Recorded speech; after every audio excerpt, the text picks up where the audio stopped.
This is the first time the U.S. has designated a government entity as a foreign terrorist organization. The U.S. says Iran's elite Islamic Revolutionary Guard Corps, or IRGC, has launched terrorist attacks throughout the region, trained and supported militias, and is responsible for the deaths of more than 600 U.S. service members in Iraq between 2003 and 2011. The U.S. says this designation is part of a maximum pressure campaign against Iran meant to limit that country's influence in the region. With this designation, the Trump administration is simply recognizing a basic reality. The IRGC will take its rightful place on the same list as terror groups it supports: Lebanese Hezbollah, Palestinian Islamic Jihad, Hamas, Kataib Hezbollah, among others, all of which are already designated as foreign terrorist organizations. The foreign terrorist organization designation makes it illegal for individuals or entities to provide support for the IRGC.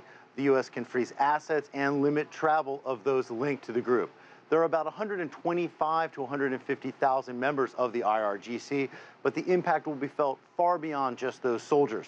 The group is involved in numerous businesses across Iran, and those civilian businesses dealing with the IRGC could face sanctions under the U.S. designation.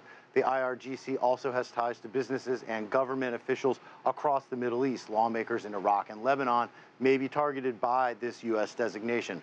Shortly after Monday's announcement in Washington, Iran's Supreme Security Council responded by declaring CENTCOM, the part of the U.S. military that operates in the Middle East, as a terrorist organization.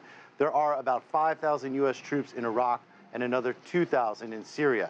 The Iranian Foreign Minister Javad Zarif says that the U.S. may be doing this as an effort to help Israel's Prime Minister Benjamin Netanyahu in Tuesday's election. Zarif tweeted this, quote, "Another misguided election eve gift to Netanyahu, another dangerous U.S. misadventure in the region." U.S. officials reject the notion that this has anything to do with the Israeli election.